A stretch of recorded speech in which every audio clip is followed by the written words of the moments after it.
वैसे guys I hope you are well. ये we're welcome to star love family. तो कैसे हो मेरे दोस्तों, मैं आशा करता हूँ शानदार तरीके से आप लोग अपनी लाइफ को एंजॉय कर रहे हो, अपनी सेहत, फैमिली और पढ़ाई का ध्यान काफी अच्छे से रख रहे हो। बहुत ही प्यारी और एक सटीक बात बोली गई है, बड़ी ही प्यार से आप लोगों को इसके बारे में कुछ बातें समझाऊंगा। अगर पसंद आए तो जिंदगी में जरूर इंप्लीमेंट कीजिएगा, वरना तो डेली नई बात बताता हूँ और चली जाती है और फिर नई बात बताने आ जाता हूँ। अगर उसी पैटर्न में आप लोग चल रहे हैं तो देखो फिर कोई मतलब नहीं बनता है। कोशिश करो कि कुछ ना कुछ डेली नया एडिशन आप लोगों को अपनी जिंदगी में करना चाहिए। आज 9 मार्च कंप्लीट हो चुके हैं, यानी कि मार्च के महीने के 9 दिन आप लोगों ने कंप्लीटली ढंग से यूटिलाइज कर लिए। तो आज का दिन कैसे यूटिलाइज करा आप लोगों ने, क्या जिंदगी जीने में आज के दिन को इंक्लूड करके मजा आया, कितने प्रतिशत मार्क्स आज के दिन को आप लोग देना चाहोगे, तो ये जरूर बताएगा। और नेक्स्ट डे को कैसे यूटिलाइज करना है उसके बारे में भी अपना तैयारी कर लीजिएगा, क्योंकि एक दिन पहले अगर तैयारी कर लोगे तो अगला दिन ढंग से यूटिलाइज कर पाओगे। बड़ी शानदार बहुत प्यारी बात बोली गई है। बोला गया स्टेटस मोबाइल का हो या जिंदगी का, यार उसको ऐसा रखो कि लोगों को कॉपी करना पड़ जाए। यानी कि जिंदगी में अगर आप लोगों ने देखा कुछ आप लोग अच्छा करेंगे तो लोग आप लोगों को कॉपी करते हुए नजर आएंगे। और ये एक टेंडेंसी है, लोग क्या करते हैं, लोगों को ये लगता है कि आज की डेट में अगर किसी पर्टिकुलर पर्सन को आप लोगों ने देखा होगा, आप लोगों ने भी किसी न किसी को फॉलो करते हैं, ठीक है। तो फॉलो करना और उसको कॉपी करना, इन दोनों में डिफरेंस भी आप लोग समझिएगा थोड़ा सा। अगर आप लोगों को अपनी जिंदगी में अपनी खुद की एक पहचान बनानी है तो किसी को कॉपी नहीं करना है, उसे सीख सकते हो क्या कर रहा है, पर लेकिन अपना खुद का पाथ बनाओ। कोई ये ना बोलने लगे कि यार ये तो बिल्कुल ना उसके जैसा काम कर रहा है, ठीक है, कि हाँ कुछ नया नहीं कर रहा है, उसके जैसे ही तो कर रहा है। तो कभी कभी खुद का एक नाम नहीं बन पाएगा। हमेशा लोग ये सोचेंगे कि अच्छा यार पता नहीं, मतलब एक तरीके से जो मेन होगा उसका नाम हमेशा रहेगा, अच्छा ये ना उसको देख देख के बड़ा हुआ है यार, ठीक है, उससे सीखा है, या फिर ये कहेंगे उसी को फॉलो करता है, नया क्या है इसके अंदर में, तो वाली चीजें आप लोगों को देखने को मिलेगी। तो ऐसा कुछ डिफरेंट करो कि लोगों को कॉपी करना पड़ जाए कि हाँ यार ये बंदा बिल्कुल शानदार तरीके से काम कर रहा है। तो ये होता है रियलिटी में जिंदगी जीना। तो यही बात यहां पर बोली जा रही है। आप लोग एक इंटरेस्टिंग अगर छोटी सी बात मैं आप लोगों को बताऊं, आप लोग हो सकता है इसके साथ में एग्री भी करेंगे। सोचो आज के डेट में जिंदगी में आप लोग आगे बढ़ रहे हो और आगे बढ़ते बढ़ते आप लोगों ने कोई अच्छा मुकाम हासिल कर लिया, तो आगे आने वाले टाइम में जब आप लोग के बच्चे होंगे तो उनको अगर आप लोगों को मोटिवेट करना है तो किसी पड़ोसी का या फिर किसी रिश्तेदार का उदाहरण नहीं देना पड़ेगा कि देखो क्या कितना अच्छा कर रहा है, वो आप लोगों को देखकर ही मोटिवेट होगा। हमेशा उदाहरण दूसरों का तब दिया जाता है जब हम लोग खुद कुछ नहीं करते हैं। तो अगर आप लोग जिंदगी में एक अच्छा अचीवमेंट करोगे तो अपने बच्चों को मोटिवेट करने के लिए किसी और का उदाहरण नहीं देना पड़ेगा, पहली बात। सबसे इंपॉर्टेंट बात यह भी है, अगर आप लोग सोचो एक पर्टिकुलर रूम के अंदर में आप लोगों ने 10 फोटो ला के रख दिए, ठीक है, 10 फोटो में जो ऐसे ऐसे महान पर्सनैलिटी है, सचिन तेंदुलकर, इलोन मस्क या फिर रोनाल्डो हो गया या एपीजे अब्दुल कलाम सर हो गए, तो इनके सबके फोटो के बीच में आप लोगों ने अपना भी फोटो डाल दिया, ठीक है। तो आप लोग अब अपने बच्चे से पूछोगे किसके जैसा बनना चाहता है, ठीक है। तो सबसे बड़ी बात यहां पर ये होगी, अगर रियलिटी में आप लोगों ने थोड़ा भी कुछ अचीव किया होगा तो आप लोगों का बच्चा जो है वो आप लोगों के जैसे बनने की कोशिश करेगा। पर लेकिन अगर आप लोगों ने कुछ भी नहीं किया तो फिर वो किसी और का नाम लेगा और अपने ही घर में अपनी बेइज्जती होती हुई नजर आएगी। तो जिंदगी में कुछ अच्छे काम कर लेने चाहिए। ये अपनी तो एक तरीके से जिंदगी अच्छी गुजरने में हेल्प करता ही है, आने वाली पीढ़ियों के लिए भी ये एक प्रेरणा का स्रोत बन जाता है। तो अगर आप लोगों को ये बात पसंद आ रही है तो थम्स अप देकर आप लोग बता सकते हैं। आगे बढ़ता हूं, इससे पहले आप लोग वीडियो के अंदर खो जाएं और मुझे आप लोगों को ढूंढ कर निकाल कर लाना पड़े, वीडियो को थम्स अप दीजिएगा, या फिर अगर लगे आप लोगों को वीडियो पसंद नहीं तो वीडियो के एंड में जाते जाते उस थम्स अप को थम्स डाउन कर देना, यानी कि डिसलाइक कर देना, ठीक है। मतलब लगे अगर अच्छी नहीं है तो आप लोग बता सकते हैं डिसलाइक कर। डिसलाइक भी मेरे तक पहुंच जाते हैं, टेंशन मत लेना। यूट्यूब ने ये कर दिया कि पब्लिक को नहीं दिखेंगे, पर लेकिन जो यहाँ पर जो बेसिकली वीडियो अपलोड करेगा, अपलोड करने वाले को जरूर दिखेंगे। तो टकटकी लगाकर यार देखना वीडियो को, बड़ी ही शानदार यहाँ पर ये वीडियो रहने वाली है। और इसी के साथ में आप लोगों को यहाँ पर पहले एक ओवरव्यू में दे देता हूं ताकि अच्छे से चीजों को अंडरस्टैंड आप लोग कर सके। संविधान पॉलिटी का जो पूरा सेक्शन है मैंने बहुत ही अच्छे से आप लोगों को कवर कराया है, और यहाँ पर एक पर्टिकुलर चैप्टर है जिसमें हम लोग रिट्स के बारे में बात करते हैं। वैसे तो नॉर्मली अगर रिट्स के बारे में मैं आप लोगों से बात करूं तो ये फंडामेंटल राइट में आप लोगों को देखने को मिलती है जब हम लोग बात करते हैं सुप्रीम कोर्ट के बारे में, ठीक है। तो इसके बारे में मैंने आप लोगों को बताया भी है। यहाँ पर बेसिकली अगर बात करेंगे, यहाँ पर फंडामेंटल राइट है पार्ट 3 में रखा गया। आप लोगों को पता है, सबको पता है कि नहीं पता है? अगर नहीं पता है तो पॉलिटिकल लेक्चर जरूर देखना जाकर। एग्जाम के लिए नहीं बोल रहा हूं, अपने अधिकारों को जानना आप लोगों को पता होना चाहिए भारतीय नागरिक होने के नाते। कौन सा आर्टिकल है संविधान के अंदर में जो संविधान के अंदर हाई कोर्ट को पावर देता है कि वो रिट्स को इंप्लीमेंट कर सके। रिट्स यानी कि जैसे हैबिस कॉर्पस हो गया, ठीक है, इसी के साथ में यहाँ पर मंडमुस हो गया, सेसरेरी या फिर प्रोविशन या फिर यहाँ पर क्योरेंटो। तो ये कुछ ऐसे रिट्स हैं जिनके बारे में आप लोग याद रख सकते हैं। क्वेश्चन नंबर 2, यहाँ पर पंचायती राज सिस्टम या फिर म्युनिसिपैलिटी जो है हमारी कंट्री में इंप्लीमेंट किए गए 2 संवैधानिक संशोधन के द्वारा। इस क्वेश्चन का तो आंसर यार मैं आप लोगों से एक्सपेक्ट करता हूं, ठीक है। यानी कौन सा संविधान संशोधन किया गया जिससे हमारे देश में म्युनिसिपैलिटी बनी, और कौन सा संविधान संशोधन बना जिससे हमारे देश में पंचायती राज सिस्टम बना, ये आप लोगों को बताना है, ठीक है। और ये क्वेश्चन आप लोगों का क्वेश्चन ही रह गया। चलिए कोई नहीं, इसकी जगह दूसरा क्वेश्चन पूछ लूंगा मैं।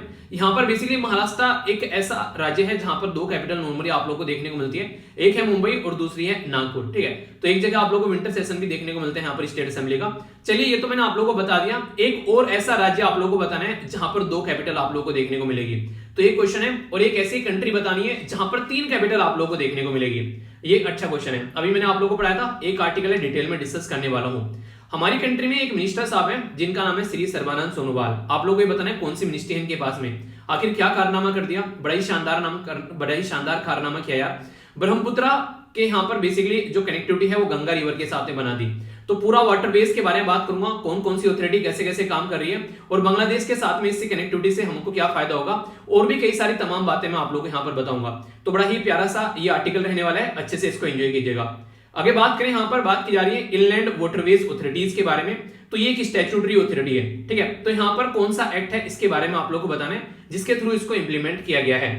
अगर पुराने यूपीएससी क्वेश्चन उठाकर आप लोग देखोगे तो प्रीलिम्स में एक क्वेश्चन पूछा गया था शायद 2014-15 के ईयर में, या फिर थोड़ा बाद में भी हो सकता है। तो उसमें था हमारी कंट्री में चीफ ऑफ जो आर्मी के जो डिफेंस स्टाफ होते हैं उनके बारे में पूछा गया था।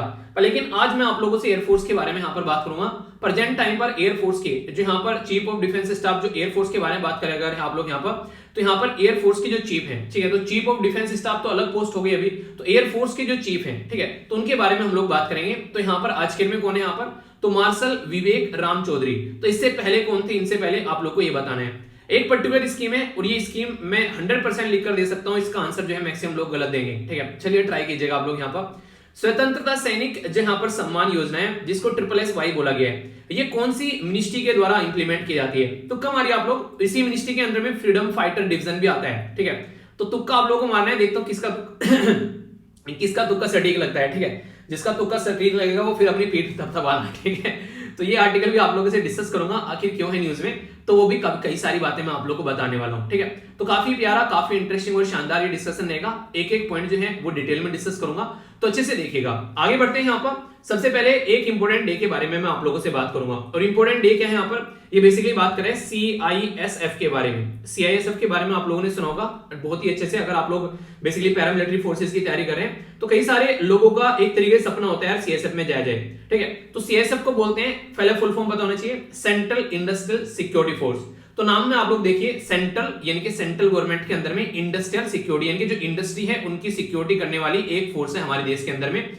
जैसे मेट्रो स्टेशन पर आप लोग जाएंगे, एयरपोर्ट पर आप लोग जाएंगे, या फिर कोई इंडस्ट्री में अगर आप लोग जाएंगे जो कि काफी इंपॉर्टेंट है, तो वहां पर मैक्सिमम टाइम आप लोगों को CISF के जो जवान है वो आप लोगों को वहां पर उसकी सिक्योरिटी प्रोवाइड कराते हुए नजर आएंगे, ठीक है। आप लोग बोलेंगे कि प्राइवेट चीजों की भी सिक्योरिटी करते हैं, कि जी हाँ, यहाँ पर पेमेंट जो है उन्हीं को करना पड़ता है जिसकी सिक्योरिटी करते हैं, ठीक है।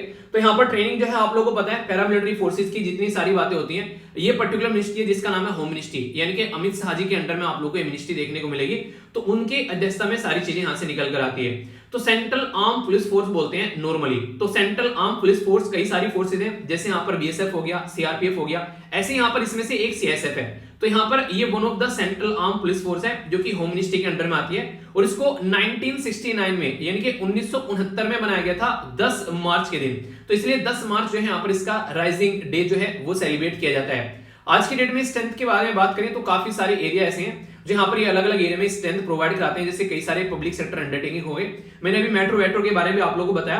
तो ये यहाँ पर CISF जो है ये सारे काम करती है, यहाँ पर ये नजर आती है, ठीक है। अगर आज के डेट में इसमें एम्प्लॉय के बारे में बात करें तो लगभग 1.5 लाख से ज्यादा एम्प्लॉय आप लोगों को यहाँ पर देखने को मिलेंगे जो कि आज की डेट में यहाँ पर काम भी करते हैं। और ये किस पर्टिकुलर एक्ट से यहाँ पर इंप्लीमेंट किया जाता है, तो ये भी आप लोग याद रखते हैं। हमारी कंट्री में एक पर्टिकुलर एक्ट बनाया गया था जिसको बोलते हैं सेंट्रल इंडस्ट्रियल सिक्योरिटी फोर्स, यानी कि CISF एक्ट लगा दीजिएगा उसके बाद में, और ये है 1968, यानी कि एक पर्टिकुलर एक्ट, एक कानून को पास कर यहाँ पर ये बॉडी हमारे देश में बनाई गई है। तो यानी कि कोई भी अगर कानून पास करके बनाई गई है तो फिर इसके बारे में आप लोग थोड़ा सा आइडिया रख सकते हैं, ठीक है। इसके आज की डेट में डायरेक्टर कौन है ये आप लोग को बताना है। ये बेसिक इन्फॉर्मेशन है, आई होप कि आप लोगों के माइंड में इसको लेकर क्लैरिटी आई होगी। अब आगे बढ़ते हैं, एक एक कर यहाँ पर न्यूज देखेंगे। यहाँ पर बात करूंगा यहाँ पर आंध्र प्रदेश के द्वारा यहाँ पर जो अभी नई कैपिटल क्रिएट की जा रही है, आखिर हाई कोर्ट ने उसके बारे में क्या बोला। इसी के साथ में यहाँ पर बात की जा रही है इंडियन एयरफोर्स की वायु शक्ति एक्सरसाइज के बारे में, आखिर क्यों पोस्टपोन यहाँ पर की गई, क्या मुद्दा देखने को मिल रहा है। वन ऑफ द बेहतरीन आर्टिकल आप लोगों को देखने को मिलेगा ब्रह्मपुत्रा और गंगा रिवर की कनेक्टिविटी के बारे में, तो बात करेंगे आखिर ये आर्टिकल क्या है। और नेक्स्ट यहाँ पर आप लोगों को देखने को मिलेगा ये है यहाँ पर स्वतंत्रता सैनिक सम्मान योजना, तो इसके बारे में भी मैं आप लोगों से बात करूंगा। ये भी काफी इंपॉर्टेंट आर्टिकल आप लोगों के सामने नजर आएगा। ठीक है, सबसे पहले जो आर्टिकल मैं आप लोगों के सामने यहाँ पर कवर करूंगा वो कवर करेंगे पीआईबी के अंदर, काफी डिटेल में ये पूरा आर्टिकल कवर किया गया और बात की जा रही है ब्रह्मपुत्र और इसी के साथ में गंगा रिवर की कनेक्टिविटी के बारे में। तो जानेंगे यहाँ पर कनेक्टिविटी का मतलब क्या है और क्या क्या काम करने की कोशिश की जा रही है। पर लेकिन सबसे पहले यहाँ पर कुछ बातें बताऊंगा बेसिक, जो कि आप लोगों को पता होना चाहिए। ठीक है, सबसे पहले तो आप लोगों को यहाँ पर ये पता होना चाहिए कि ये किस पर्टिकुलर आर्टिकल के साथ में आप लोग इसको बेसिकली जो सिलेबस के साथ में कनेक्ट कर सकते हैं। तो जीएस पेपर 3 जो वाटर रिसोर्सेज इंफ्रास्ट्रक्चर, इसके साथ में आप लोग इसको कनेक्ट कर सकते हैं। काफी सारी बातें आप लोगों को जानने को मिलेगी। बेसिकली जो जहाज होता है उसके थ्रू अगर हम लोग कोई सामान लेकर जाते हैं तो सबसे सस्ता पड़ता है, इसके बारे में आप लोगों को याद रखना है। सबसे महंगा अगर कहीं सामान आप लोगों को भेजना है किसी पर्टिकुलर एरिया से, तो एयर के थ्रू अगर जाएगा, यानी कि अगर यहाँ पर हवाई जहाज के थ्रू जाएगा तो सबसे महंगा पड़ेगा। दूसरे नंबर पर अगर आप लोग बात करें अगर रोड के थ्रू जाएगा तो यहाँ पर और उससे थोड़ा सा सस्ता पड़ेगा। अगर आप लोग इसको रेलवे के थ्रू लेकर जाएंगे थोड़ा सा और इससे सस्ता पड़ेगा। और अगर आप लोग उसको वाटरवेज के थ्रू यानी पानी के थ्रू लेकर जाएंगे तो सबसे सस्ता पड़ेगा। यानी कि अगर सामान को एक जगह से दूसरी जगह पर ए से बी लोकेशन पर आप लोगों को लेकर जाना है और वो सामान अगर पानी के रास्ते जा रहा है तो ये समझिएगा कि वो पानी के रास्ते गया हुआ सामान जो है वो काफी सस्ता होगा। और एक तरीके से जो प्राइस आज के दिन बढ़ रहे हैं, इन्फ्लेशन यानी कि महंगाई, वो महंगाई भी यहाँ पर कम करता हुआ आप लोगों को नजर आएगा। इसीलिए वर्ल्ड में जो भी बड़ी बड़ी कंट्रीज है, जो अमीर कंट्री है, वो काफी लार्ज स्केल पर अपने वाटरवेज जो है यूज करती हैं आज के डेट में। पूरा आर्टिकल यहाँ पर ये घूमने वाला है आप लोगों का, ये गंगा रिवर और ब्रह्मपुत्र रिवर के ऊपर घूमेगा। ये यहाँ पर हमारी गंगा रिवर होगी, ये गंगा रिवर, और यहाँ पर ये ब्रह्मपुत्र रिवर होगी। गंगा और ब्रह्मपुत्र के बारे में कुछ बेसिक इंफॉर्मेशन आप लोगों को पता होना चाहिए। बीच में आप लोगों को यहाँ पर बांग्लादेश देखने को मिलेगा। तो यहाँ पर गंगा रिवर जो है यहाँ पर ये बेसिकली डिवाइड हो जाती है हुगली रिवर में, जो कि वेस्ट बंगाल के अंदर चली जाती है, और जो पद्मा आप लोग बोलते हैं यहाँ पर वो बेसिकली चली जाती है यहाँ पर बांग्लादेश के अंदर में। यानी कि गंगा रिवर का डिवीजन हो जाता है वेस्ट बंगाल में आधी और आधी बांग्लादेश के अंदर में। इसी तरीके से यहाँ पर जब ब्रह्मपुत्र रिवर है वो वहां पर आसाम के अंदर में आप लोग उसको ब्रह्मपुत्र रिवर बोल रहे हो, और यहाँ पर यारलंग ज़ेंगपो तिब्बत के अंदर में या फिर सेंगपो के नाम से भी आप लोग इसको जानते हो। जब आसाम में आती है तो इसको ब्रह्मपुत्र रिवर बोल देते हैं, और जब ये यहाँ पर बांग्लादेश के अंदर जाकर गिरती है तो आप लोगों को यहाँ पर इसको जमुना रिवर बोलना पड़ता है। जमुना, ठीक है, यमुना नहीं, यमुना हमारी खुद की रिवर है, यहाँ पर बात करेंगे जमुना। तो यहाँ पर वाई है यमुना और जे है जमुना, कंफ्यूज मत होना। जब गंगा और जो यहाँ पर बेसिकली गंगा की जो पद्मा और यहाँ पर जो जमुना आकर मिलती है यहाँ पर, तो इनको आप लोग यहाँ पर मेघना बोल देते हैं। और फिर यहाँ पर ये मेघना जो है वो जाकर गिरती है बे ऑफ बंगाल में, और इसको यहाँ पर एक काफी बड़ा, दुनिया का सबसे बड़ा डेल्टा बनाती है यहाँ पर, जिसको सुंदरवन डेल्टा के नाम से आप लोग जानते हैं। याद रखिएगा, सुंदरवन डेल्टा। सुंदरवन डेल्टा क्यों इसका नाम पड़ा? क्योंकि यहाँ पर एक पेड़ पाया जाता है जिसका नाम है सुंदरी, सुंदरी ट्री पाया जाता है यहाँ पर, जिसके नाम पर इसका नाम सुंदरवन डेल्टा रखा गया है। तो गंगा और ब्रह्मपुत्र को कनेक्ट कर यहाँ पर वाटरवेज बनाया जा रहा है, जिसके बारे में मैं भी आप लोगों से डिस्कस करने वाला हूँ। ये काफी इंपॉर्टेंट है यहाँ पर। जैसे आप लोग देखते हैं गंगा रिवर यहाँ से चल रही है, तो यहाँ पर हल्दिया आप लोगों को देखने को मिलेगा। इसके साथ में अगर इसको कनेक्ट करेंगे यहाँ पर, तो आप लोग यहाँ पर इसको देख पा रहे हैं, बांग्लादेश के थ्रू होते हुए हम लोग नॉर्थ ईस्ट को कनेक्ट कर रहे हैं। तो ये एक काफी इंपॉर्टेंट वाटरवेज हो जाएगा। जो गंगा वाला वाटरवेज है उसको हम लोग बोलते हैं नेशनल वाटरवेज 1, ठीक है। और जो यहाँ पर ब्रह्मपुत्र वाला वाटरवेज है, यानी पानी के थ्रू जाने वाला रास्ता, उसको हम लोग बोलते हैं नेशनल वाटरवेज 2।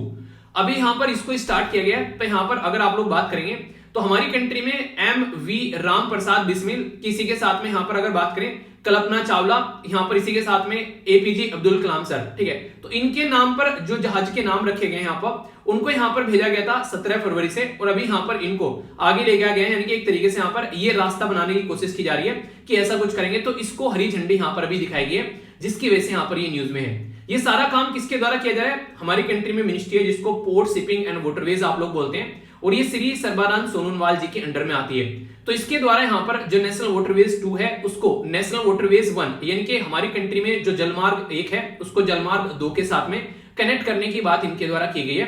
तो इससे काफी बड़ा फायदा आप लोगों को इंडिया और बांग्लादेश के रिलेशन में भी देखने को मिलेगा, पहली बात। दूसरी बात, सबसे बड़ा फायदा आप लोगों को यहाँ पर बेसिकली नॉर्थ ईस्ट का डेवलपमेंट में भी आप लोगों को देखने को मिलेगा। हमारी कंट्री में जो नॉर्थ ईस्ट वाला एरिया है एक छोटे से एरिया के साथ में कनेक्टेड है यहाँ पर, जिसको कई बार आप लोग चिकन नेक भी बोलते हैं। कल को चलकर अगर चाइना यहाँ पर उल्टी सीधी हरकतें करने आ जाए तो ये माना जाता है कि चिकन नेक को जरा सी देर में कट कर देगा। तो हम लोग इसलिए ऑल्टरनेटिव रूट ढूंढ रहे हैं नॉर्थ ईस्ट के साथ में कनेक्टिविटी बनाए रखने के लिए, ताकि कल को कोई भी दिक्कत क्यों ना हो जाए, हम लोग अच्छे लेवल पर नॉर्थ ईस्ट के साथ में कनेक्टिविटी भी बना सके और इस पर्टिकुलर एरिया में हम लोग डेवलपमेंट भी कर सके। जब मैं शब्द आप लोगों के सामने बार बार एक यूज कर रहा हूं जिसको आप लोग बोलते हैं नॉर्थ ईस्ट, तो इसके बारे में आप लोग याद रखिएगा। यहाँ पर नॉर्थ ईस्ट की साइड में आप लोगों को बेसिकली 7 राज्य तो यहाँ पर ये देखने को मिलेंगे, और एक इनके भाई आप लोग बोल सकते हैं, फिर 7 सिस्टर और एक 1 ब्रदर आप लोग बोल देते हैं, ये सिक्किम हो गया। तो याद रखिएगा इसके बाद में अरुणाचल प्रदेश हो गया, यहाँ पर नागालैंड हो गया, यहाँ पर मणिपुर हो गया, यहाँ पर मिजोरम हो गया, ये त्रिपुरा हो गया, और ये हो गया यहाँ पर मेघालय, और ये हो गया यहाँ पर आसाम। तो टोटल मिलाकर 7 यहाँ पर बहन है और एक भाई आप लोगों को यहाँ पर देखने को मिलेगा। तो नॉर्थ ईस्ट की 7 सिस्टर है यहाँ पर, और इंपॉर्टेंट बात यहाँ पर ये मैक्सिमम सारे एक दूसरे के साथ में कनेक्ट है यहाँ पर लेकिन ये जो सिक्किम है ये बिल्कुल अलग से है, यानी कि सिक्किम मतलब बहुत ज्यादा मालदार आदमी है, उन्हें कहते हैं अमीर आदमी है, सिक्के हैं बहुत सारे उसके पास में सोने के असरफे हैं। वो कहता है कि मुझे तो अलग ही रहना है, तुम लोगों के साथ में बैठना ही नहीं है मुझे, ठीक है। तो इस तरीके से आप लोग इसको याद रख सकते हैं बेसिकली, यानी कि थोड़ा सा अमीर क्या हो गया, अपने घर वालों को अपने यार दोस्तों को छोड़ के चला गया साइड में। तो ऐसे आप लोग याद करके देख सकते हैं। तो यहाँ पर अगर हम लोग इस तरीके से कनेक्टिविटी बनाएंगे तो कल को सामान का लाना और ले जाना भी यहाँ पर काफी सस्ता हो जाएगा, और इसी के साथ में एक अच्छे लेवल पर हम लोग कनेक्टिविटी बना पाएंगे। जब भी आप लोगों से कोई नेशनल वाटरवेज के बारे में पूछे और बोले कि दुनिया में सबसे ज्यादा वाटरवेज किसके थ्रू पानी का यूज किया जाता है, तो याद रखिएगा पहले नंबर पर आप लोगों को चाइना देखने को मिलेगा, दूसरे नंबर पर आप लोगों को रसिया देखने को मिलेगा, तीसरे नंबर पर आप लोगों को ब्राजील देखने को मिलेगा, फिर यूरोपियन यूनियन आता है, और फिर यूनाइटेड स्टेट ऑफ अमेरिका, ठीक है। और इसी के साथ में फिर इंडोनेशिया, और फिर आप लोगों को जाकर इंडिया का नाम आता है, यानी कि हमारा देश भी है। हमारे देश में भी काफी लंबे लेवल पर हम लोग यहाँ पर काम कर रहे हैं ताकि वाटरवेज के थ्रू हम लोग कनेक्ट कर सके। ये जो डेटा है ये थोड़ा सा पुराना है, अभी हो सकता है यहाँ पर ऊपर नीचे हो गया हो, पर मैं आप लोगों को एक अंदाजा बता रहा हूँ यहाँ पर, ठीक है। ये बस मैं आप लोगों को एक आइडिया दे रहा हूँ मोटा मोटा। अभी अपनी कंट्री के बारे में तो हम लोग और भी कई सारी बातें करेंगे। अभी यहाँ पर जैसे मैंने बताया, इसको यहाँ पर नेशनल वाटरवेज 1 को यहाँ पर कनेक्ट किया जा रहा है नेशनल वाटरवेज 2 के साथ में, तो ये इंपॉर्टेंट है। ये यहाँ पर हमारी कंट्री में इसके लिए एक पर्टिकुलर बॉडी हम लोगों ने बना रखी है जिसका नाम है inland waterways authority of India. जैसे आप लोगों ने देखा होगा एयरपोर्ट अथॉरिटी ऑफ इंडिया बोलते हैं, ठीक है। इसी के साथ में national highway authority of India बोलते हैं। जैसे आप लोगों ने देखा यहाँ पर इसी पैटर्न पर यहाँ पर inland waterways air authority, inland waterways authority of India हो गया, ठीक है। ये जो बॉडी है यहाँ पर हमारी कंट्री में 1985 यानी कि 1985 में बनाई गई थी, और ये आज की डेट में हेडक्वार्टर इसका कहां पर है, देखिए मुझे काफी डिफरेंट लगता है यहाँ पर ये थोड़ा सा, ठीक है। नॉर्मली आप लोग देखिए जब अपनी कंट्री का मैप आप लोग देखेंगे तो आप लोग को नजर आ जाएगा हमारी कंट्री में टोटल मिलाकर 8 जो राज्य हैं ऐसे हैं, 9 राज्य ऐसे हैं हमारी कंट्री में जो कोस्टल एरिया में है, और यहाँ पर इनके द्वारा जो इसका हेडक्वार्टर बनाया गया वो बनाया गया नोएडा में ले जाकर, ठीक है। तो यहाँ पर कई बार ये बोलते हैं कि कोस्टल एरिया में कहीं ना कहीं यहाँ पर होना चाहिए था, पर लेकिन समझिएगा आप लोग यहाँ पर ये एक बच्चे के द्वारा एक बार क्वेश्चन भी पूछा गया था एक बार पहले जब मैंने आप लोगों को पढ़ाया था। देखिए कोस्टल एरिया के बारे में बात नहीं कर रहे हैं हम लोग, इनलैंड वाटरवेज यानी कि हमारी जो जमीन है बेसिकली हमारी जो कंट्री का जो एक तरीके से लैंड वाला पोर्शन है उसके अंदर वाटरवेज बना रहे हैं। और गंगा रिवर आप लोगों को पता है कि उत्तर प्रदेश से भी होकर गुजरती है, और उत्तर प्रदेश के अंदर में यहाँ पर नोएडा आता है। तो इस तरीके से आप लोग एक अंदाजा लगा सकते हैं। तो ministry of port and shipping and highway के अंदर आप लोगों को यहाँ पर देखने को मिलेगा, और ये स्टैट्यूटरी कॉर्पोरेशन है। क्यों? क्योंकि पार्लियामेंट के अंदर ये एक कानून पास करके बनाया गया। कोई एक्ट को अगर पार्लियामेंट के अंदर हम लोग पास करते हैं, कोई एक कानून बनाते हैं, तो उसको स्टैट्यूटरी बोलते हैं जब तक संविधान के अंदर में कोई छेड़खानी नहीं की जाए उस पर्टिकुलर एक्ट को लेकर। अगर इससे रिलेटेड संविधान में संशोधन करके कोई कानून हम लोग बनाते तो फिर वो कॉन्स्टिट्यूशनल अमेंडमेंट की कैटेगरी में आ जाता और वो एक संवैधानिक बॉडी हो जाती। पर लेकिन यहाँ पर हम लोग संवैधानिक बॉडी नहीं, इसको स्टैट्यूटरी बॉडी बोलेंगे। 3 तरीके की बॉडी होती है, एक को बोलते हैं संवैधानिक बॉडी, एक को बोलते हैं स्टैट्यूटरी, और एक को बोलते हैं एग्जीक्यूटिव। संवैधानिक वो बॉडी होती है जिसके बारे में संविधान में लिखा होता है। स्टैट्यूटरी वो बॉडी होती है जिसको आप लोग नॉर्मली अगर बात करें कानून के द्वारा लॉ पास करके बनाते हैं, और एग्जीक्यूटिव बॉडी वो होती है जिसको हम लोग कहीं लॉ पास करके बनाते ही नहीं है। जैसे कि आज के डेट में किसको बोलेंगे? नीति आयोग। इससे पहले कौन थी? प्लानिंग कमीशन, ठीक है। और यहाँ पर अभी मैंने बता दिया स्टैट्यूटरी के बारे में, तो यहाँ पर भी आप लोगों को बता दिया सेबी होगी, स्टैट्यूटरी बॉडी है, इस तरीके से देख सकते हैं। और संवैधानिक बॉडी तो दुनिया भर की मिल जाएगी, जैसे हमारा फाइनेंस कमीशन उदाहरण है, इलेक्शन कमीशन ऑफ इंडिया उदाहरण है। तो ये कई सारी बातें हैं जो आप लोगों की बेसिक स्टैटिक पोर्शन है, कई बार क्वेश्चन भी पूछ लिए जाते हैं, ठीक है। तो आप लोगों को पता रहेगा तो कंफ्यूजन आप लोगों को नहीं रहेगा। अच्छा, 4 वॉच डॉग कॉन्स्टिट्यूशन के कौन कौन से हैं जिनको बोला जाता है कि अलग अलग एरिया पर ध्यान रखते हैं, इसके बारे में आप लोगों को यहाँ पर बताना है। तो जैसे जैसे हम लोग यहाँ पर इसको कनेक्ट कर पाएंगे यहाँ पर, तो इंडिया और बांग्लादेश के बीच में अच्छे रिलेशन भी आप लोगों को होते हुए नजर आएंगे, और नॉर्थ ईस्ट के साथ भी हम लोग कनेक्ट कर पाएंगे। कहां से होते हुए? वो भी यहाँ पर बांग्लादेश से होते हुए। तो इसलिए यहाँ पर इसकी काफी ज्यादा इंपॉर्टेंस आप लोगों को देखने को मिल जाएगी। क्या हमारे देश में ये कुछ ही नेशनल वाटरवेज है गिने चुने? नहीं भाई साहब, दुनिया भर के नेशनल वाटरवेज हमारे देश में बनाए जा रहे हैं। कुछ इंपोर्टेंट मैंने यहाँ पर प्रोवाइड भी करा दिए, जैसे नेशनल वाटरवेज 1 हो गया, 2 हो गया, 3 हो गया, 4 हो गया, 10, 83, 85। तो ये आप लोग याद रखिएगा। पहला, दूसरा कम से कम 1-2 याद रख लेना। जैसे सबसे बड़ा अगर आप लोगों से कोई पूछे कौन सा है, तो है पहला, जो कि गंगा भागीरथी हुगली, ये हल्दिया से इलाहाबाद तक आप लोगों को देखने को मिलेगा। ये 1620 किलोमीटर लंबा है, जो कि काफी इंपोर्टेंट यहाँ पर हो जाता है। ब्रह्मपुत्र रिवर वाला यहाँ पर दूसरे नंबर का हो जाएगा और ये लगभग 891 किलोमीटर आप लोगों को देखने को मिलेगा। बाकी और सब यहाँ पर जो है वो इससे छोटे हैं। बस इंपॉर्टेंट बात यहाँ पर ये है, आप लोग इनको देख लेना कि आप लोगों के राज्य में अगर कोई सा आता है तो उसके बारे में थोड़ा बहुत कम से कम आप लोगों को पता होना चाहिए, क्योंकि कई बार डायरेक्ट इंटरव्यू में आप लोगों से क्वेश्चन पूछ ले आते हैं। तो अपने राज्य का नाम देखना, उसके बारे में देखना कि कोई सा अगर यहाँ पर आता है तो उसके बारे में कुछ बेसिक इन्फॉर्मेशन आप लोग जरूर रख लीजिएगा, ये मैं बोलना चाहूंगा यहाँ पर, ठीक है। कुछ और बातें अगर बात बताऊं, आज के डेट में देश के अंदर में यहाँ पर माना जा रहा है कि इंडिया के अंदर 14,500 किलोमीटर नेविगेशनल जो नेविगेबल यानी कि जहां पर हम लोग एक तरीके से चल सकते हैं पानी के थ्रू, लगभग इतना हो गया है। अभी यहाँ पर 20,000 के करीब यहाँ पर एक तरीके से अंडर प्रोसेसिंग चल रहा है, आने वाले टाइम में और भी आप लोगों को बढ़ता हुआ नजर आएगा।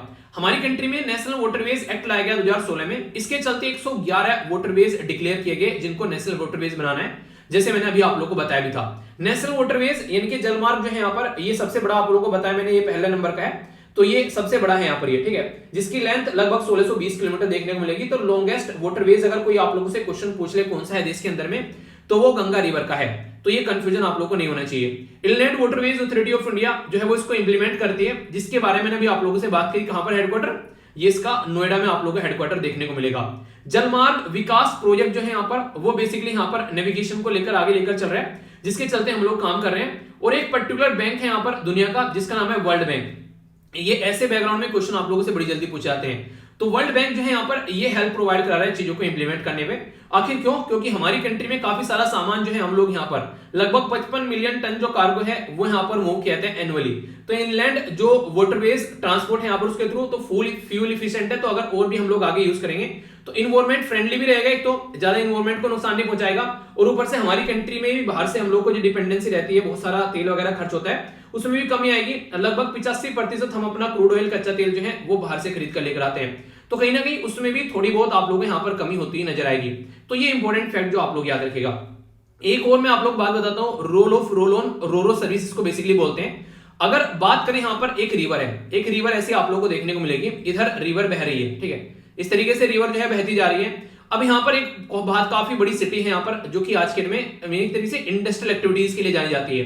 और यहाँ पर एक ऐसी सिटी है जहां पर बहुत सारे लोग रहते हैं यहाँ पर, और ज्यादा इंडस्ट्रीज एक्टिविटीज नहीं है।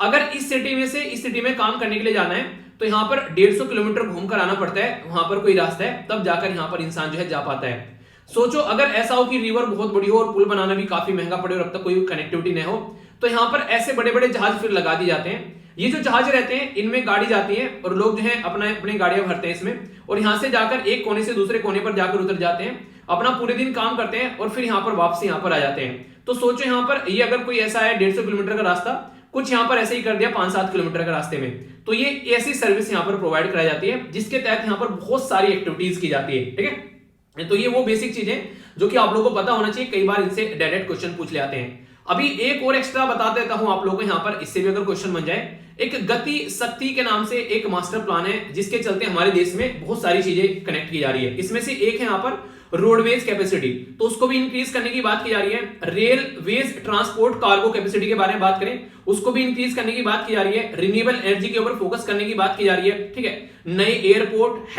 इसके हेलीपोर्ट और इसी के साथ में एरोड्रोम्स, जो कि पानी के अंदर भी आप लोगों को देखने को मिलेंगे, वाटर एरोड्रोम्स। ट्रांसमिशन नेटवर्क की बात की जा रही है, और इसी के साथ में 4G कनेक्टिविटी, खासकर गांव वाले एरिया में भी कनेक्टिविटी करने के बारे में बात की जा रही है। यानी कि मोटे मोटे तौर पर मैं आप लोगों को यहाँ पर ये बताना चाहूंगा कि गति शक्ति जो प्रोग्राम है उसका बेसिक पर्पज ये है कि आज की डेट में देश के अंदर शानदार तरीके से आप लोग कनेक्टिविटी प्रोवाइड यहाँ पर करा सकते हैं। यानी कि कनेक्टिविटी प्रोवाइड कराएंगे तो अच्छे लेवल पर हमारी कंट्री में ढांचागत विकास होता हुआ नजर आएगा। तो ये पूरा प्लान भी आप लोगों से पूछा जा सकता है कि गति शक्ति प्लान क्या है। तो ये माना जा रहा है कि इनलैंड वाटरवेज अगर हम लोग आज के डेट में आगे लेकर चल रहे हैं तो गति शक्ति प्लान भी यहाँ पर उसी का पार्ट आप लोगों को होता हुआ नजर आएगा। तो गति शक्ति यानी कि गति देगा, एक तरीके से जो गति दे रही है उसको शक्ति भी देगा, यहाँ पर ये ऐसा प्लान है जो रिसेंटली अभी अनाउंस किया गया था। तो क्या क्या हम लोगों ने नॉर्मली इसके अंदर देख लिया, अगर मैं मोटे मोटे तौर पर आप लोगों को बताना चाहूं। सबसे पहले तो यहाँ पर ये पर्टिकुलर प्रोग्राम के बारे में मैंने आप लोगों से बातें कर ली, और यहाँ पर अभी रिसेंटली जो मिनिस्ट्री है ना, ministry of port shipping and waterways, इसका नाम जो था अभी यहाँ पर कुछ और था, इसका नाम भी चेंज करके अभी नया रखा गया। चलिए देखता हूँ कौन कौन बताता है, ठीक है। ज्यादा दिन नहीं है, ज्यादा पुराना नहीं है, अभी नया नया ताजा ताजा इसका नाम चेंज किया गया। बताइए चलिए कौन नाम चेंज किया गया। पहले अभी मैंने इंडिया और बांग्लादेश के बारे में भी आप लोगों से बात कर ली, और एक क्वेश्चन यहाँ पर और बन जाएगा जब बांग्लादेश न्यूज में। दुनिया में अगर किसी कंट्री के साथ में सबसे बड़ा बॉर्डर हमारा टच करता है तो है बांग्लादेश। ये भी आप लोग याद रखिएगा। सबसे कम टच करता है अफगानिस्तान के साथ में। अब बांग्लादेश और अफगानिस्तान के बीच में 5 देश और आते हैं, उन 5 देश के नाम आप लोग को बताने हैं, देखता हूं कौन कौन बताता है, ठीक है। इसी के साथ में मैंने एक अथॉरिटी के बारे में बात कर ली, इनलैंड वाटरवेज अथॉरिटी, जिससे डायरेक्ट क्वेश्चन आप लोगों का बन जाएगा। एक नया रूट मैंने आप लोगों को यहां पर बढ़ा दिया, गंगा और ब्रह्मपुत्र की कनेक्टिविटी और सुंदरवन डेल्टा के बारे में हम लोगों ने बातें कर ली। कौन कौन से वाटरवेज हैं उनका एक ओवरव्यू मैंने आप लोगों को यहां पर दे दिया, और ये पर्टिकुलर प्रोजेक्ट जो है उससे चलते क्या क्या चीजें आप लोगों को देखने को मिल रही है वो बता दी। रो सर्विस के बारे में मैंने आप लोगों को यहां पर बता दिया, और गति शक्ति प्लान के बारे में बता दिया। तो एक ही टॉपिक के अंदर कई सारे यहां पर 5 से 6 टॉपिक मैंने अलग अलग आप लोगों के कवर करा दिए। ये सारा जो है बैकग्राउंड का स्टैटिक पोर्शन है, जो कि आप लोगों को पता होना चाहिए, और इनसे अलग अलग क्वेश्चन बन जाते हैं कई बार, तो मैंने इसलिए कंबाइन कर आप लोगों को यहां पर प्रोवाइड करा दिया है। कोई कंफ्यूजन अब आप लोगों को इसको लेकर नहीं होना चाहिए, अगर होगा तो फिर मैं हूं ना, टेंशन काहे को ले रहे हो, ठीक है। एक सेकंड यार, ये कहीं से आ गया, इसका तो भी यूज भी नहीं है अभी आगे यूज कर लेंगे, ठीक है। आगे चलते हैं यहां पर। नेक्स्ट अगर आप लोगों को बात करनी पड़े, यहां पर ये बात की जा रही है किसके बारे में, वायु शक्ति एक्सरसाइज के बारे में। ये रिसेंटली अभी न्यूज में इसके बारे में कई सारी बातें बताऊंगा, बैकग्राउंड इंफॉर्मेशन भी। जीएस पेपर 3 के अंदर में डिफेंस और सिक्योरिटी के अंदर आप लोग यहां पर बात कर सकते हैं। अभी रिसेंटली न्यूज में किस लिए है, रिसेंटली न्यूज में इसलिए कि हमारी कंट्री में एयरफोर्स की जो एक्सरसाइज थी यहां पर, इसको अभी पोस्टपोन कर दिया गया। हालांकि एग्जैक्ट क्यों पोस्टपोन किया गया उसके बारे में कोई ज्यादा इंफॉर्मेशन नहीं दी गई, पर फिर भी कई सारे लोग जो हैं ये यहां पर एक तरीके से एक अंदाजा लगा रहे हैं कि यूक्रेन के अंदर जो क्राइसिस चल रहा है उसको ध्यान में रखते हुए यहां पर ये एक्सरसाइज वायु शक्ति जो है ये अभी रिसेंटली यहां पर पोस्टपोन कर दी गई है, ठीक है। कहां पर होने वाली थी, बीकानेर राजस्थान के अंदर होने वाली थी 7 मार्च से, तो ये अभी यहां पर नहीं हो रही है। इसके अंदर इंडिया जो है अपनी एयरफोर्स की पावर चेक करता है। हमारी कंट्री में जो फाइटर जेट्स हैं, हेलीकॉप्टर्स हैं, सेवरल काइंड्स ऑफ मिसाइल्स हैं, कैपेसिटी जो उनकी कैपेबिलिटीज है, 148 के करीब एयरक्राफ्ट हो गए, ठीक है, एयर डिफेंस एसिड्स हो गया, तो उनको सबको यहां पर चेक करने की कोशिश करता है। इनके एक तरीके से अपनी पावर को दिखाने की कोशिश करता है कि कल को चलकर कोई उल्टी सीधी हरकतें अगर हमारे साथ में कर रहा है तो हमारे पास में कैपेबिलिटी है, पावर है कि हम लोग उस चीज को टैकल कर सके। ऐसा आप लोग यहां पर बोल सकते हैं, ठीक है। देखिए एक्सरसाइज के बारे में कई बार क्वेश्चन आप लोगों से बन जाते हैं, तो मैंने यहां पर कई सारी एक्सरसाइज लगाती है, कल को कोई क्वेश्चन पूछ ले तो कंफ्यूजन आप लोगों को नहीं होना चाहिए। जैसे संप्रीति एक्सरसाइज होगी यहां पर, ये इंडिया और बांग्लादेश के बीच में है। मैत्री शक्ति होगी यहां पर, ये इंडिया और श्रीलंका के बीच में है। इसी के साथ में मैत्री एक्सरसाइज होगी यहां पर, ठीक है, वो है मैत्रा शक्ति और ये मैत्री है, इंडिया और थाईलैंड के बीच में। वज्र प्रहार है इंडिया और यूएसए के बीच में। युद्ध अभ्यास है इंडिया और यूएसए के बीच में। नोमैडिक एलिफेंट है इंडिया और मंगोलिया के बीच में। गरुड़ शक्ति ये यहां पर आप लोगों को इंडिया और इंडोनेशिया के बीच में देखने को मिलेगी। शक्ति एक्सरसाइज देखिए, शक्ति ठीक है, शक्ति ठीक है, तो ये शक्ति को आप लोग थोड़ा सा कंफ्यूज मत हो जाना इसके बारे में, और एक यहां पर ये हो गई शक्ति, ठीक है तो यहां पर ये आप लोगों को देखने को मिलेगा, तो इनको लेकर आप लोग कंफ्यूज नहीं होना है, ठीक है। तो ये फ्रांस के बीच में रिपीट हो गया हालांकि, ठीक है। इसी के साथ में यहां पर कॉर्पेट होगी इंडिया और थाईलैंड के बीच में। यहां पर सिम्बैक्स होगी इंडिया और इंडोनेशिया के बीच में। ये हो गई यहां पर hand in hand exercise India और चाइना के बीच में, जिसके बारे में मैंने क्वेश्चन भी आप लोगों से पूछा था। सूर्य किरण इंडिया और नेपाल के बीच में। धर्म गार्जन इंडिया और जापान के बीच में, अभी मैंने कुछ दिन पहले आप लोगों से डिस्कस की थी। तो ये सारी एक्सरसाइज मैंने इसलिए आप लोगों को बता दी कि कल को कोई क्वेश्चन आप लोगों से पूछ ले तो आप लोग इसका आंसर दे सको। ये पूरी की पूरी लिस्ट भी मैं आप लोगों को प्रोवाइड करा दूंगा एसएलवी पीडीएफ पर, वहां से जाकर देख लेना, वरना पीडीएफ में तो आप लोगों के पास में ही है अगर आप लोगों को रिवीजन करना है तो, ठीक है। अभी यहां पर बात करते हैं पर्टिकुलर जो एक्सरसाइज अभी यहां पर पोस्टपोन की गई उसके बारे में। देखिए एक टाइम ऐसा था, अगर आप लोगों को याद होगा, बॉर्डर मूवी देखी होगी सनी देओल की आप लोगों ने, ठीक है। उस मूवी में क्या रहता है, जैकी श्रॉफ जो होता है वो बैठा बैठा वेट कर रहा होता है कि भाई साहब कब दिन होगा और कब वो अपना जहाज लेकर निकलेगा, ठीक है। तो वो जो मूवी है उसमें दिखाया गया कि हमारे पास में ऐसे जहाज नहीं थे कि हम लोग रात को भी उनको यूज कर सकें। जब यहाँ पर ये लड़ाई हो रही थी तो उस टाइम पर हमारे पास में ये सारी चीजें जो थी वो अवेलेबल नहीं थी। अच्छा, वो लड़ाई कौन सी साल की लड़ाई दिखाई गई इंडिया और पाकिस्तान के बीच के, 1965 की लड़ाई है या फिर वो 1971 की लड़ाई है या फिर कोई और लड़ाई है, ये आप लोगों को बताना है। बॉर्डर मूवी में जो लड़ाई दिखाई गई है, देखता हूँ किस किस को याद है हालांकि बता ही दोगे, मुझे पता है। ये अगर बात करें यहाँ पर तो डे एंड नाइट जो यहाँ पर आप लोगों को ऑपरेशन देखने को मिलेगा ये दोनों कंट्री के बीच में, जिसमें हेलीकॉप्टर, ट्रांसपोर्ट, एयरक्राफ्ट या अनमैन्ड एयर व्हीकल सबको यहाँ पर यूज किया जाता है। इसमें रसिया का भी आप लोगों को माल देखने को मिलेगा, जैसे सुखोई वगैरह हो गया, फ्रांस का रफेल वगैरह हो गया, अमेरिका का C-130 या C-17 जो काफी ताकतवर है यहाँ पर, अपाचे हेलीकॉप्टर और चिनूक ये भी आप लोगों को देखने को मिलेंगे। और हमारे देश का भी माल आप लोगों को यहाँ पर नजर आ जाएगा, जैसे लाइट कॉम्बैक्ट एयरक्राफ्ट तेजस, एडवांस लाइट हेलीकॉप्टर ध्रुव, लाइट कॉम्बैक्ट हेलीकॉप्टर, तो ये हमारे देश का माल है जो भी आप लोगों को यहाँ पर देखने को मिल जाएगा। यानी कि सब कुछ जो भी हमारे पास में है हम लोग दुनिया को दिखाते हैं कि देखो आंख उठाकर देख मत देना वरना आंखें निकालकर गोटियां खेलेंगे, ठीक है तो ऐसा आप लोग बोल सकते हैं। तो एक तरीके से डिटरेंस क्रिएट करने का काम यहाँ पर किया जाता है, ऐसा आप लोग यहाँ पर बोल सकते हैं। तो ये हमारी डिफेंस एक्सरसाइज होती है जिसके बारे में आप लोग को याद रखना है। अभी रिसेंटली अगर बात करें तो एयरफोर्स के अभी रिसेंटली नए चीफ बने हैं, जिनका नाम है यहाँ पर चीफ मार्शल विवेक राम भदौरिया। ठीक है, इनसे पहले जो यहाँ पर बेसिकली यहाँ पर थे, इनसे एक सेकंड, विवेक, अच्छा हाँ ठीक है, इनका नाम है चौधरी, भदौरिया नहीं है। ठीक है, भदौरिया तो इनका नाम है, इनका नाम है बेसिकली विवेक राम चौधरी। ठीक है, अगर बात करेंगे इनसे पहले जो थे उनका नाम था यहाँ पर, इनका था राकेश कुमार सिंह भदौरिया। ठीक है, तो अभी रिसेंटली नए अभी यहाँ पर ये बने हैं। और अगर बात करें इंडिया के अंदर एयरफोर्स डे जो है वो 8 अक्टूबर को सेलिब्रेट किया जाता है 1932, आप लोग याद रखिएगा। इंडियन एयरफोर्स का जो हेडक्वार्टर है वो आप लोगों को न्यू दिल्ली में देखने को मिलेगा, और इंडियन एयरफोर्स के जो चीफ ऑफ एयर स्टाफ है विवेक राम चौधरी, तो ये अभी फिलहाल के टाइम पे आप लोगों को नजर आएगा। ठीक है, तो ये कुछ बातें हैं जिसके बारे में आप लोग याद रख सकते हैं। एक बच्चा बड़ा ही डिफरेंट सी बात बोल रहा है, कह रहा है सर आप, मुझे ऐसा लगता है कि जो आज की डेट में दोनों वीडियो बनाते हो उसमें सबसे ज्यादा मेहनत जो है वो नैनो मैगजीन के ऊपर करते हैं। यार मेहनत दोनों के अंदर होती है, ऐसा कुछ नहीं है कि नैनो मैगजीन के ऊपर ज्यादा मेहनत होती है, पर हाँ ये रहता है कि नैनो मैगजीन में मेरे पास में पूरा दिन रहता है पीपीटी बनाने का। सबसे ज्यादा मेहनत जो लगती है वो पीपीटी बनाने में लगती है। मॉर्निंग के टाइम में देखें जब न्यूज़पेपर पब्लिश होता है ना, उसके बाद में मेरे पास में टाइम होता है, और वो कम टाइम होता है मॉर्निंग में, और फिर उसको जल्दी भी रिकॉर्ड करना होता है। ठीक है, तो उसके चलते वहां पर जो मेहनत सारी लगती है वो वहां पर पीपीटी बनाने में एक तरीके से बहुत ज्यादा जद्दोजहद हो जाती है। वरना न्यूज़पेपर में कुछ टाइम थोड़े ना लगता है, न्यूज़पेपर को तो पढ़ने में 15 तो नहीं है, 30 से 40 मिनट लगते हैं, मैक्सिमम 45 मिनट। ठीक है, न्यूज़पेपर को पढ़ने में सारा का सारा टाइम जो जाता है वो जाता है पीपीटी बनाने के अंदर में। पीपीटी वो इसलिए बनाई जाती है ताकि कल को आप लोगों के पास में पीडीएफ के फॉर्म में पड़ी रहे, और कभी भी रिवीजन करो तो आप लोग उसका रिवीजन कर सको। वरना सोचो 1 मिनट के लिए 365 दिन, अगर लीप ईयर है तो 366 भी हो जाएंगे। 366 दिन की अगर मैं बस आप लोगों को पढ़ा के निकल जाऊं और प्रॉपर नोट्स आप लोगों को नहीं मिले यहाँ पर, तो फिर कैसे करोगे? तो इसीलिए वो पीडीएफ वगैरह रहती है, उनमें से आप लोग खुद के भी नोट्स बना सकते हो और सही तरीके से उनको लेकर चल सकते हो। और ये सारी की सारी पीडीएफ आप लोगों को टेलीग्राम पर प्रोवाइड भी करा देता हूं, आप लोगों ने देखा होगा, सारी की सारी पीडीएफ फ्री ऑफ कॉस्ट रहती है। इवन इसी के साथ में नोट्स वगैरह भी मैं आप लोगों को सारे प्रोवाइड कराता हूं। अगर आप लोगों ने यहाँ पर देखा होगा, ये सारी चीजें आप लोगों को प्रोवाइड कराता हूं, तो इनको आप लोग देख सकते हैं, जो भी मुझे लगता है आप लोगों के एग्जाम के लिए इंपॉर्टेंट हो सकता है। और यहाँ पर आंसर राइटिंग ग्रुप भी आप लोगों के सामने, जहां पर मैं रेगुलरली आप लोगों को 2 क्वेश्चन पोस्ट करता हूं। ठीक है, तो ये सारे इनिशिएटिव आप लोग ज्वाइन कर सकते हैं, कोई भी पैसा नहीं है, फ्री ऑफ कॉस्ट है। आप लोग की पढ़ाई को एक बहुत ही बेहतरीन डायरेक्शन देंगे।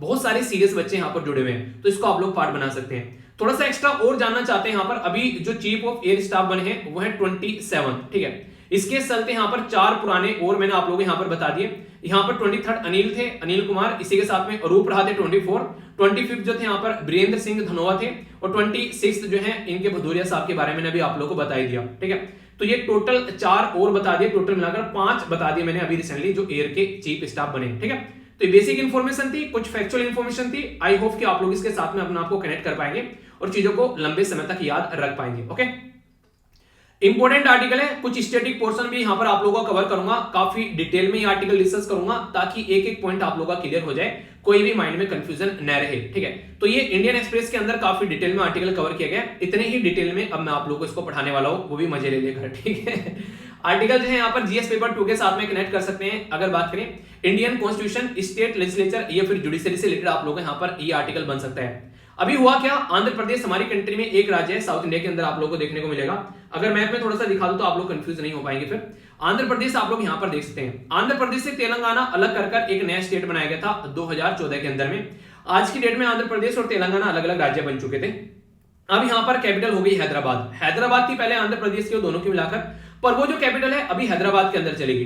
तो 2014 से यहां पर 10 साल का टाइम पीरियड दिया गया था आंध्र प्रदेश को अपनी कैपिटल बनाने के लिए, 2024 तक का। यानी कि अपनी कैपिटल बना सकते हो यार तुम, अगर जुगाड़ बैठ जाए तो अलग राज्य बन गया तो नए कैपिटल भी होनी चाहिए। सीधी सीधी बात है यहाँ पर ये। ठीक है, तो इस तरीके से यहाँ पर इनके द्वारा अपनी कैपिटल बनाना स्टार्ट कर दिया गया।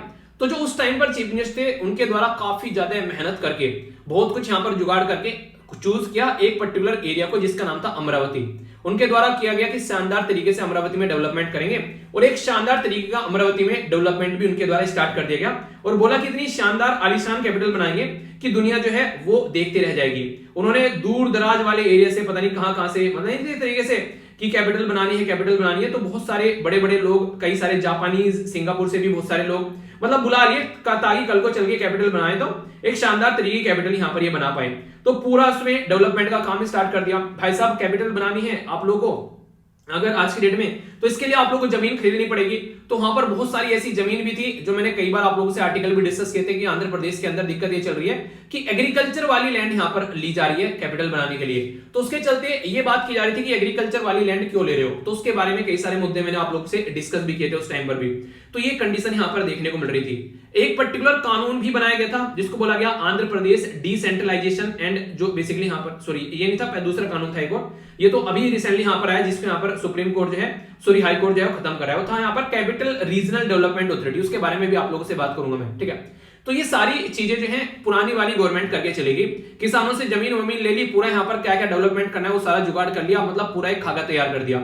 फिर यहां पर आती है नई गवर्नमेंट, और नई गवर्नमेंट आकर बोलती है कि पुरानी गवर्नमेंट के द्वारा जो काम किया गया वो काम हमें पसंद नहीं आया, और यहां पर उनके द्वारा घपलेबाजी की गई है, तो हम लोग उसका पूरा प्लान जो है वो बेसिकली साइड में रखते हैं, और हम लोग यहां पर अभी एक कैपिटल नहीं, हम लोग अपनी बेसिकली एरिया के अंदर में, आंध्र प्रदेश के अंदर में 3 कैपिटल बनाएंगे। तो ये इनके द्वारा अपनी बात जो है वो बोली गई, और इन्होंने भी अपना काम करना स्टार्ट कर दिया तीनों कैपिटल्स के लिए। ये 3 कैपिटल कौन कौन सी इनके द्वारा बोली गई कि एग्जीक्यूटिव कैपिटल बनाएंगे, जहां पर राजभवन, सेक्रेटरीट या फिर दूसरे ऑफिस होंगे, डिपार्टमेंट जो यहां पर गवर्नमेंट के, तो ये आप लोगों को यहां पर देखने को मिलेगी, ठीक है। यानी कि एक हो गई एग्जीक्यूटिव कैपिटल, एग्जीक्यूटिव कैपिटल हो जाएगी विशाखापट्टनम आंध्र प्रदेश के अंदर में।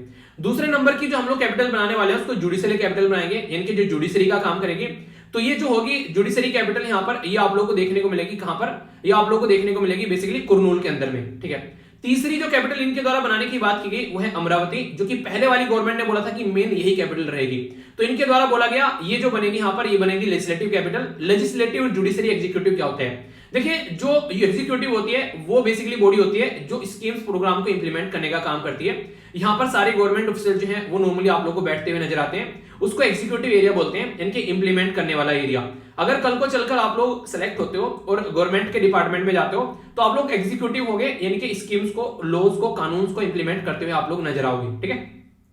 यहां पर लेजिस्लेटिव क्या होती है, लेजिस्लेचर यानी कि कानून बनाने वाला। जैसे हमारी कंट्री में पार्लियामेंट आप लोगों को देखने को मिलेगी, लोकसभा, राज्यसभा कानून बनाते हैं यहां पर, तो कानून जो है फिर इंप्लीमेंट किया जाता है देश के अंदर में, तो उसको आप लोग क्या बोलते हैं, उसको लेजिस्लेचर बोलते हैं। और एक होता है जुडिशरी, जहां पर आप लोगों के हाई कोर्ट देखने को मिलते हैं, तो ये आप लोगों को यहां पर जुडिशियल कैपिटल आप लोगों को देखने को मिलेगी।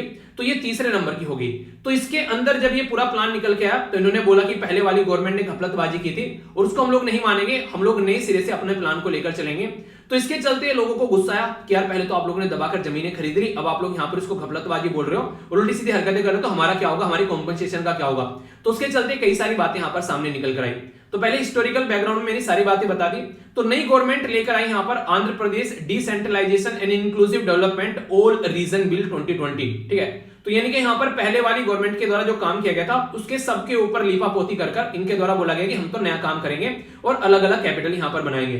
30,000 एकड़ से ज्यादा भी जमीन यहां पर इनके द्वारा ले ली गई और उनको पैसा भी पे करना था, आधा तक पैसा भी बचा हुआ था। तो यहां पर अभी यहां पर इनके द्वारा 2021 में Andhra Pradesh decentralisation inclusive development all region repeal bill लाया गया 2022, जिसका एम ये था कि यहां पर जो अर्लियर कानून था उसको रिपील किया जाएगा। 3 कैपिटल प्लान जो था स्टेट के अंदर वो पास किया गया और यहां पर इंट्रोड्यूस किया गया बेटर और कॉम्प्रिहेंसिव। बोला गया कि यहां पर अभी क्या करेंगे, जो पिछला संस्करण था उसमें कमियां और खामियां थी उनको साइड में रखते हुए हम लोग एक नया कानून, नया संस्करण लेके आएंगे और उसको फिर फिर आंध्र प्रदेश के अंदर इंप्लीमेंट करेंगे।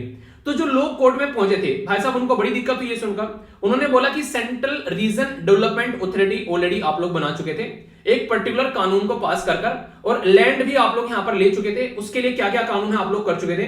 अभी तुम आ गए यहां पर, कल को चलकर तुम्हारी गवर्नमेंट अगर गिर गई, ठीक है, फिर से अगर पुरानी गवर्नमेंट आ गई या फिर नई कोई गवर्नमेंट आ गई, तो हाई कोर्ट यहां पर ये बोला है कि ये तो आप लोग लोगों के साथ में खिलवाड़ कर रहे हो यार, ठीक है। एक गवर्नमेंट आ रही है वो कुछ कर रही है, दूसरी गवर्नमेंट आ रही है वो कुछ कर रही है, मतलब लोगों की क्या गलती है इसमें, ये तो बताओ एक मिनट के लिए। मतलब लोगों को क्या यहां पर दिक्कत, लोगों की क्या गलती रहेगी। आपने तो उस टाइम पर भी गवर्नमेंट थी, आप लोगों ने ताकत में आके जमीन छीन ली सबकी, तो लोगों के तो आप लोगों ने ट्रस्ट भी ब्रेक कर दिया और प्रॉमिस भी ब्रेक कर दिया। जो प्रॉमिस और ट्रस्ट आप लोगों का था, दोनों के दोनों ब्रेक आप लोगों ने कर डाले। तो इसके चलते यहां पर doctrine of constitutional trust and promise को अगर ध्यान में रखते हुए हम लोग चले, तो कोर्ट ने यह बोला कि पुराना जो भी मुद्दा था उसी को इंप्लीमेंट करना पड़ेगा, नई वाली कैपिटल हम लोग यहां पर नहीं मानेंगे जो 3-3 डिवाइड कर रहे हो, और ये सही भी नहीं है। जो कि यहां पर पुराना ऑलरेडी इन्वेस्टमेंट हो चुका है उसका कोई मतलब बनता नहीं है, नया इन्वेस्टमेंट करना, रिसोर्सेज का बेकार करना है, और ये गवर्नमेंट के बेसिकली रिसोर्सेज गवर्नमेंट के नहीं है, ये जनता की टैक्स की मनी है। तो इसी के लिए बोल दिया गया कि यहाँ पर आज के डेट में अगर बात करें तो हम लोग इसको ध्यान में रखते हुए, तो यहाँ पर कहां से आ गया बीच में, कोर्ट कहां से आ गया बीच में, तो कोर्ट बोल रहा है कि लोगों के अधिकारों का हनन यहां पर हो रहा है। तो आर्टिकल 226 जो है यहाँ पर, जो कि यहाँ पर बात करता है रिट्स के बारे में, अगर लोगों के किसी भी अधिकार, फंडामेंटल राइट का या फिर कोई अदर पर्पज के लिए, तो हाई कोर्ट यहाँ पर पिक्चर में आ सकता है। तो हाई कोर्ट ने रजनीकांत की तरीके से एंट्री मारी और बोला कि दोस्तों आप लोग टेंशन मत लेना, मैं आ गया हूं अब यहाँ पर और मैं तुमको बचाऊंगा, यानी कि एक तरीके से लोगों की रक्षा करने के लिए यहाँ पर एंट्री कर दी। क्या क्या बातें बोली कोर्ट ने, अगर कोई आप लोगों से पूछने लगे कोर्ट आ तो गया इस आर्टिकल के थ्रू, और क्या क्या दलील दी कोर्ट ने। कोर्ट बोल रहा है कि पार्लियामेंट अलोन, यानी कि अकेले कॉम्पिटेंट है यहाँ पर इस काम को करने में, कि वो लेजिस्लेचर, एग्जीक्यूटिव या यहाँ पर जुडिशियल ऑर्गन जो है स्टेट के, वो सेट कर सकती है आर्टिकल 4 के तहत। ठीक है, इसी के साथ में आप लोग ये जो फालतू की बातें करें ना बिना सर पैर वाली, कि रीजन का डेवलपमेंट करेंगे और इसके लिए अलग अलग कैपिटल अगर 3 बन जाएगी तो 3 एरिया का डेवलपमेंट हो जाएगा, ये बेतुकी बातें हैं। अगर रीजन का रियलिटी में आप लोग को डेवलपमेंट करना है तो हमारे संविधान में संशोधन करके 1992 में हमने 2 कानून बनाए थे बेसिकली, 73rd संविधान में संशोधन और 74th संविधान में संशोधन। ये 73वां और 74वां जो संविधान में संशोधन किए गए थे। 73वें से हम लोगों ने म्युनिसिपैलिटी, 73वें से हम लोगों ने पंचायत बनाई और 74वें से हम लोगों ने म्युनिसिपैलिटी बनाई। तो अगर रियलिटी में आप लोग चाहते हैं कि आप लोग को डेवलपमेंट करना है तो यहाँ पर डिसेंट्रलाइज करो ना, आप लोग इनको पावर दो, ना कि कैपिटल अलग अलग बनाकर आप लोग डेवलपमेंट का काम कर रहे हो। तो ये तो भाई साहब बिना सर पैर वाली बातें हमारी समझ में आ रही है। चलो हमको तो मतलब जनता को तो बेवकूफ बना रहे हो भाई साहब, हमको तो कम से कम यहाँ पर बेवकूफ मत बनाओ तुम। हमारे तो बिल्कुल समझ में आ रहा है कि तुम क्या खेला खेल रहे हो यहाँ पर, तो ये खेला हमारे साथ में मत खेलो। तो सीधी सीधी बात है कि पहली कैपिटल है उसके ऊपर काम करना स्टार्ट कर दो, और वो भी धड़ल्ले से। ठीक है, आर्टिकल 4 जो है वो अलाउ करता है यहाँ पर बेसिकली चेंज कर सकते हैं फर्स्ट शेड्यूल के अंदर में, यानी कि स्टेट इन द जो यूनियन ऑफ इंडिया के अंदर में आप लोगों को देखने को मिलेगा। 4th शेड्यूल जो है वहां पर भी सीट का अलॉटमेंट होता है। याद रखेगा संविधान के अंदर जो 4th शेड्यूल है वो यहाँ पर राज्यसभा में कौन कौन सी सीट आती है स्टेट के अंदर में, उसके अंदर पावर निकल कर आती है। तो ये ऑलरेडी संविधान में लिखित चीजें हैं, तो उनके हिसाब से यहाँ पर बेसिकली जो कोर्ट है उसने बोला कि सुधर जाओ, ये सारी हरकतें जो कर रहे हो, ये सारी चीज जो हो रही है ये हमको बिल्कुल भी पसंद नहीं आ रही है, तो इनको आप लोगों को सुधारना पड़ेगा। तो ये सारी बातें बोलेगी। आप लोगों की क्या राय है, हाई कोर्ट ने सही किया या फिर गलत किया, आप लोग अपनी राय जरूर बताइए। ठीक है, और अगर आप लोग आंध्र प्रदेश से आते हैं तो फिर आप लोग जरूर बताना कि आप लोग इसके बारे में क्या सोचते हैं। इंपॉर्टेंट क्वेश्चन बन जाएगा। क्या हमारे देश में कहीं और ऐसा कुछ काम किया गया है कभी, अगर बात करें तो याद रखिएगा महाराष्ट्र के अंदर आप लोगों को मुंबई और नागपुर 2 अलग अलग कैपिटल देखने को मिल रही है। अभी यहाँ पर हिमाचल प्रदेश के अंदर शिमला और देहरादून, आप सॉरी धर्मशाला 2 कैपिटल देखने को मिलेगी, और जम्मू एंड कश्मीर के अंदर भी श्रीनगर और जम्मू 2 कैपिटल थी। अभी हालांकि यहाँ पर चीजें चेंज कर दी गई हैं, वो एक अलग बात है, पर लेकिन यहाँ पर ये 2 कैपिटल आप लोग को देखने को मिलती थी। अगर इंप्लीमेंटेशन के बारे में यहाँ पर बात करें तो यहाँ पर कोऑर्डिनेशन और जो लॉजिस्टिक, जो यहाँ पर एक तरीके से लॉजिस्टिक फेयर के बारे में बात करें, कल को चलकर अगर पता चला कि काम करने के लिए गवर्नमेंट बैठ रही है आंध्र प्रदेश के दूसरे एरिया में, ठीक है, काम करने के बाद में कानून बनाने के लिए कहीं और जा रही है, तो इतना सारा पैसा लगेगा, उनको सबको भर भर कर ले जाना पड़ेगा इधर उधर। कोई 400 किलोमीटर दूर है, कोई 700 किलोमीटर दूर है, कोई 370 किलोमीटर दूर है, तो क्या यहाँ पर ये आसान रहेगा? ठीक है, तो बहुत लंबा पड़ जाएगा, और इसी के साथ में बहुत सारे और भी रिसोर्सेज यहाँ पर बेकार हो जाएंगे। कोऑर्डिनेट करना सब में वो दिक्कत पड़ जाएगी यहाँ पर, यानी कि इसी में रहेंगे बस यहाँ पर जुगाड़ पानी में, तो इसलिए यहाँ पर ये सही वाजिब तरीका नहीं है। ये बातें बोलते हुए यहाँ पर मना कर दिया गया। और अलग अगर किसी कंट्री के बारे में बात करें तो साउथ अफ्रीका वो देश है जिसके बारे में आप लोग याद रख सकते हैं, जिसके बारे में आप लोग को बता देता हूं। मैप में आप लोग देख सकते हैं यहाँ पर साउथ अफ्रीका एग्जैक्ट लोकेशन कहां पर है, अफ्रीका कॉन्टिनेंट के अंदर में। तो ये एक ऐसा कंट्री है जहां पर आप लोगों को अलग अलग कैपिटल यहाँ पर देखने को मिल जाएगी, यानी कि 3 कैपिटल है यहाँ पर अगर बात करेंगे। ठीक है, 3 कैपिटल कौन कौन सी है? एक तो आप लोग को देखने को मिलेगी यहाँ पर बेसिकली इसका नाम है प्रेटोरिया, जो एडमिनिस्ट्रेटिव कैपिटल है, इनके सारा तामझाम यहाँ से देखा जाता है। केप टाउन, जहां से बेसिकली कानून बनाया जाता है, और यहाँ पर एक यहाँ पर जिसका नाम है यहाँ पर ब्लू फाउंटेन, तो ये आप लोग को जुडिशियल कैपिटल देखने को मिलेगी। और कॉन्स्टिट्यूशनल कोर्ट जो है इसका वो जोहान्सबर्ग में आप लोग को देखने को मिलेगा। ठीक है, तो ये कई सारी इसकी कैपिटल है यहाँ पर, इस तरीके से आप लोग देखते हैं। ये ऐसा नहीं है कि हमारे ही देश में कोई नया चमत्कार किया रहा है, तो टाइम टू टाइम कैपिटल ऐसी बनाई भी गई है। और यहाँ पर जो ये अलग अलग कैपिटल बनाने के लिए इनके द्वारा कमेटी भी बनाई गई थी कि भाई साहब बता दो बनानी चाहिए नहीं बनानी चाहिए। हालांकि बोला गया था कि ट्रेवल में प्रॉब्लम लगेगी, इसी के साथ में और भी कई सारी चीजें देखने को मिलेगी, फार्मर का इश्यू आ गया था कंपनसेशन का, तो बीएन श्री कृष्णा और इसी के साथ में जीएन राव कमेटी यहां पर बनाएगी डिसेंट्रलाइजेशन ऑफ द कैपिटल के लिए। बहुत बहुत इंपॉर्टेंट क्वेश्चन आप लोगों यहां पर बन सकता है, क्योंकि न्यूज में आ गया है, तो बैकग्राउंड में जाकर आप लोगों से क्वेश्चन पूछा जा सकता है। तो पूरा का पूरा आर्टिकल मैंने काफी बेहतरीन तरीके से एक एक पॉइंट आप लोगों को बता दिया।